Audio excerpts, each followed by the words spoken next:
What's up, everybody? Thralls Metal here once again. I'm Necrotic. I'm Jammin. And we have yet again another album review, and yet again another one that we were anticipating because, God, we've pretty much been over like every full length this band has released in some facet. So we are going to go over the latest offering from Conjurer, Unself.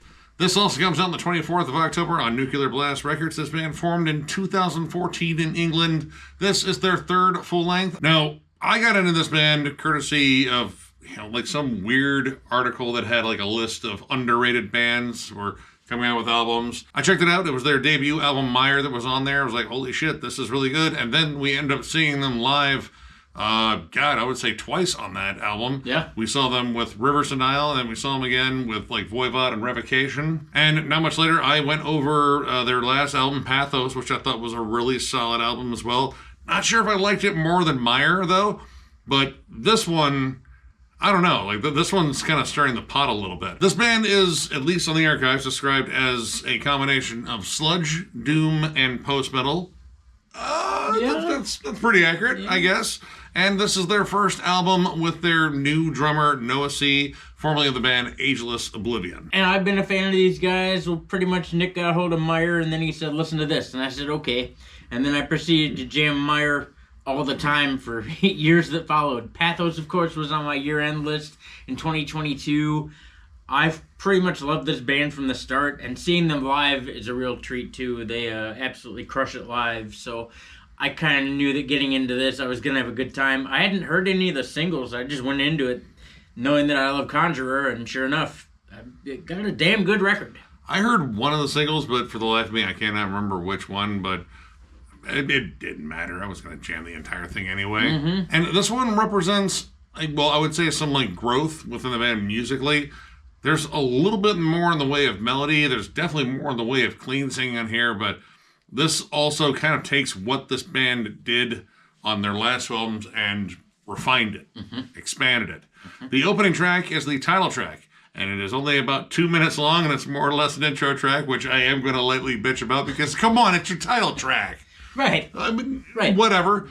It's honestly a pretty good setup, though. It starts off very intimate. You have, clean acoustic guitars, very just unprocessed, very natural vocals. And it's almost like a church song. Like a church hymn. Except, more depressing. Like, not your normal amount of, church guilt, like you're going to hell if you touch your penis again. You're going to hell if you touch your penis. Look at God. Yeah, always look at God when you touch your penis. He loves that. That's what I do. But it has like a gospel tinge to it, which, I mean, it's kind of interesting because this is an English band. You think that's more of like a Southern thing. But it kind of comes across as like, well, not Amazing Grace, more like Depressing Grace. But you steadily hear this well of feedback kind of building behind it. And it gets down to like the last word of the verse, and it just pretty much growls it and hits you with this absolutely disgusting, sludgy, massive tone. And that leads into All Apart, which is just gut-wrenching, depressive, but very just, I don't know, like active. Like it's very like driven sludge metal with like almost progressive flourishes to it. Yeah. This band, I have a feeling, they listen to like a lot of Inter Arma because I hear a ton of Inter Arma across this entire album. Lots of really interesting transitions. The riff work is complex, but at the same time, like it is just bone crunching heavy. The production here is absolutely amazing too. Like it's got just a thick, just, I don't know, like concrete gray heft. And that pretty much kind of describes the vibe of this album too. Like this is about as appealing and warm as an English summer, which, if you're from England, an English summer is pure bullshit. But the mix on here is not pure bullshit. The production overall reminds me more of like a Cave-In album than it does anything else. Like big, rich, full tones, but they still employ great things like big dissonant harmonies and big, gross chugs. But like overall, it just kind of has more of a post-metal vibe as far as the mix is concerned. I mean, post-metal is definitely a big part of it. Like, especially in transitions, they do a lot of like that traditional post-metal build where they will drop out everything down to like a singular, very intimate moment, whether it's an isolated vocal or like, some muffled drums or like clean guitar, and then build from there. But the thing that I kind of like about this is this doesn't always kind of lean in on that like very patient style of songwriting, like, you know, like Cult Luna and such. Sometimes it'll just build for a little bit, and then that next note just pretty much is like a fucking hammer being swung at your jaw. Songs like There Is No Warmth or Hang Them in Your Head both have like, you know, these big post-metal builds, but when it comes down to like drawing them out, they kind of cut them off at a good point to just come in there and fucking land you with a haymaker. I really love that about that. Plus, this album in particular, I feel like there's a lot more like, you know, like early metalcore. Like, you know, Cave In, definitely one. Like, this not only kind of utilizes like a lot of the shimmering kind of like brighter tones that you hear in Cave In, like in their later career, like Jupiter and so on.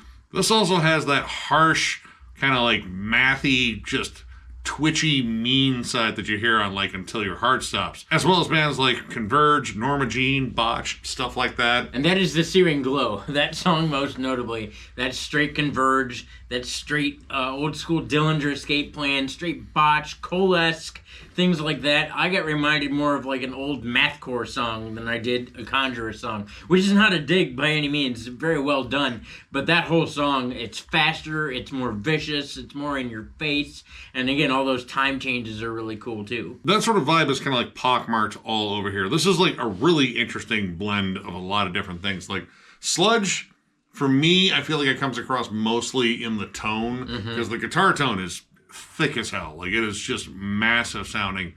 But in terms of like traditional sludge riffs and such, you don't really hear a lot of them. Same thing, honestly, with like post metal. Post metal, I hear mostly in like song structure. A lot of these riffs are, you know, like they're angular, they're kind of lurching and, you know, kind of menacing. That's some stuff in here that honestly reminded me a little bit of like Sluggish at times. But again, with like this just weighty heft to it, not just sonically too. Like, this is an emotionally dark, isolated, like, God, dude, this album feels like COVID. It really does. Oh. Like, it feels like that isolation, you know, not being able to like go out and see people, physical contact, you know, all the stuff that we took for granted back in 2020.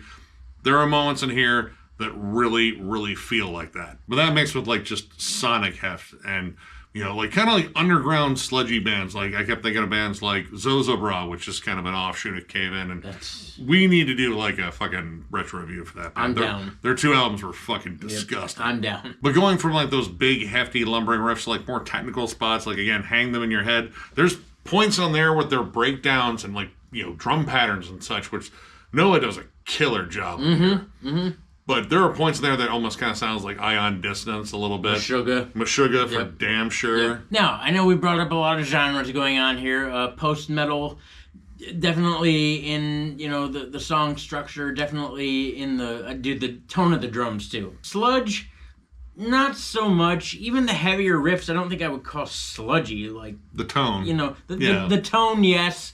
But overall, as far as like a sludgy, you know, mood or like a sound, other than the tone, I don't really think that's a case either.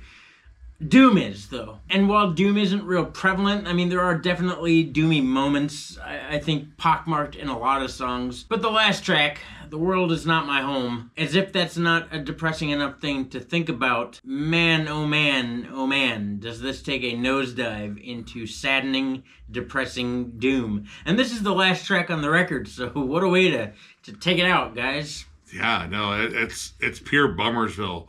It starts off, again, like, isolated, you get clean tones, clean vocals. The clean vocals, I mean, they're tuneful, especially in like some really nice chorus sections on here. Again, Hang Them in Your Head. I think those clean bellows are particularly catchy. And Let Us Live has a very powerful chorus. But for the most part, the clean vocals, you can hear that quiver in the voice. It's, you know, very emotional. Like, there's a desperation there. Like, you need to get something out. It's very urgent. It might be the last thing you say.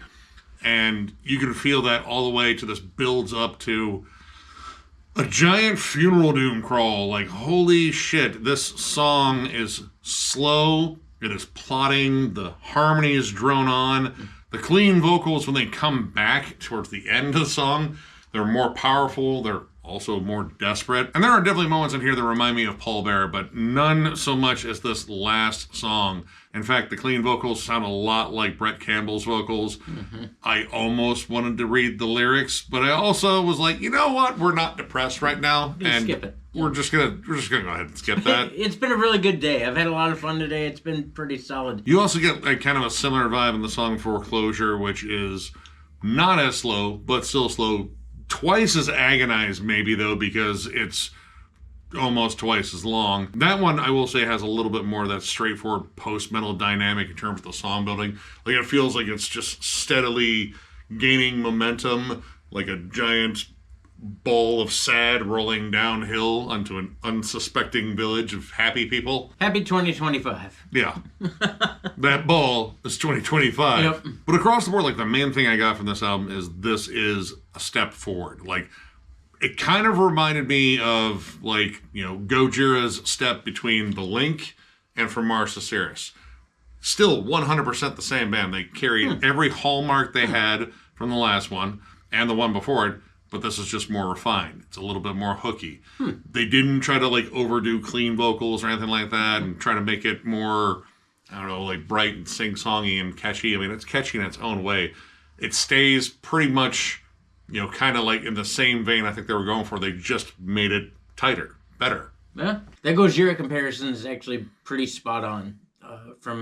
I'd say from Pathos to this record, like, that jump is right here. There wasn't anything like I think they really lost from the older stuff either. Like, it's still heavier than hell.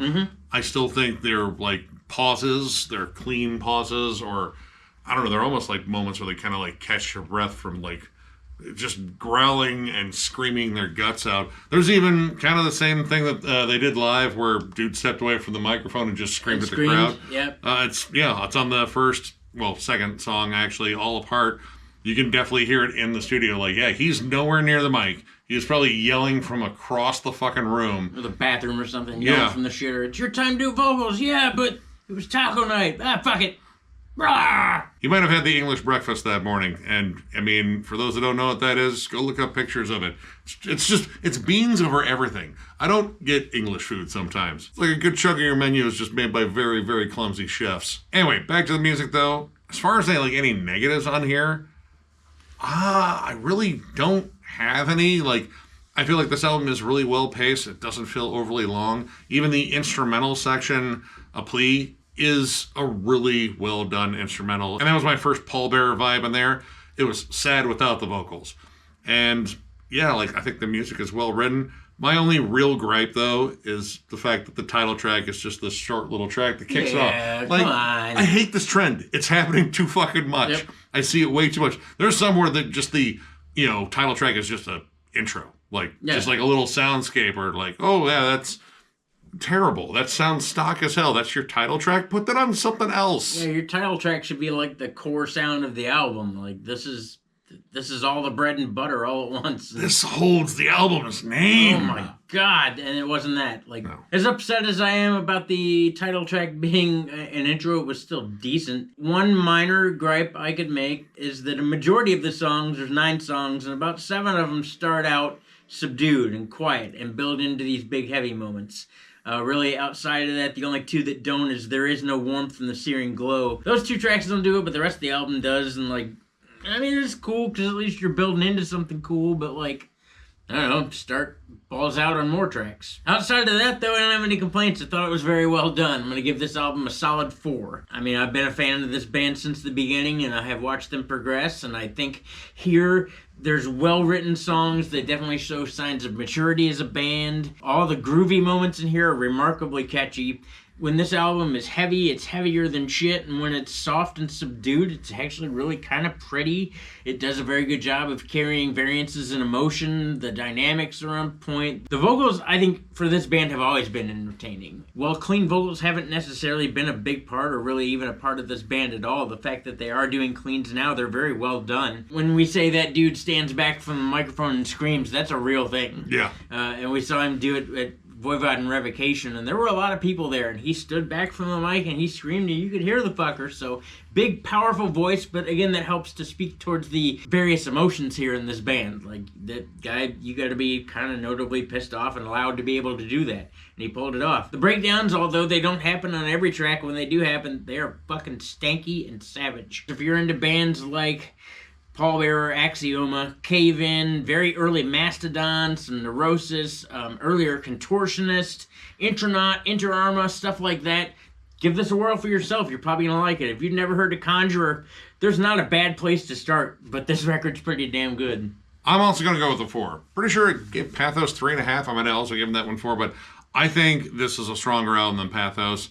Even though I'll even say that this band, I don't think has released anything bad so far. No. This feels, again, like a more mature release, but this isn't like the more mature release where, you know, like, yeah, it's more mature, but I feel like they kind of abandoned their sound. There's no abandonment here. Nope. I mean, unless they're singing about it, and that's why it's so sad. That's entirely possible. But this feels like them just refining their sound. It's still heavy. It's still dense. It is still bleak and somber and distraught at times. There's an urgency to the songs too. Like, you can kind of feel all the emotion that goes in it. And the clean vocals are done really well in here. They actually like just accentuate the mood. Those clean sections, they feel like they needed to be sung because there's a little bit more melody on here too. I like that the songs are still complex. They don't feel like really kind of like standard anything, like in terms of like all their influences. They definitely saved a lot of the bleakest stuff for the end of the album. But if you're trying to, you know, make people feel the weight, the depression, all that stuff, yeah, kind of like, you know, double dip at the end, and I'm pretty sure they'll get it. Like, oh no, this is like legit sad. Yeah, this is like that one scene in Neverending Story. Yeah, I know, the horse died. It died because it's sad. Hurry up and keep talking so you can shut up and then I can leave. Oh, Artex, you silly horse. Anyway, if you're a big fan, again, of bands like, again, Inter Arma. Inter Arma's probably the big one on here for me, but also, like, there's a little bit of, like, Rivers of Nile on here. It's definitely, like, some Converge, fucking Zozobra and Cave In. There's a lot of killer bands I could probably compare this to, but I'm just going to go ahead and tell you, check this out, and if you like it, go ahead and listen to the other two, because you're probably going to enjoy those too. Yeah. So, if you enjoyed this review, give it a thumbs up, and if you are new to the channel, subscribe, because we do stuff like this all the time. We also have memberships. They are only 99 cents, and our lone perk is doing a members-only live stream, which we will probably be doing one here relatively soon. We just got to figure out a time. We will let you know. Trust me. Either way, memberships are the main way to support the channel, and there's a join button down there for you to hit, and if you hit it, maybe I won't bring up Artex again. I'm lying. I'm going to bring him up all the fucking time. Once again, if you could just finish what you're saying and then shut up so I can leave. Artex. Well, you know what? You know what? Right there, big guy.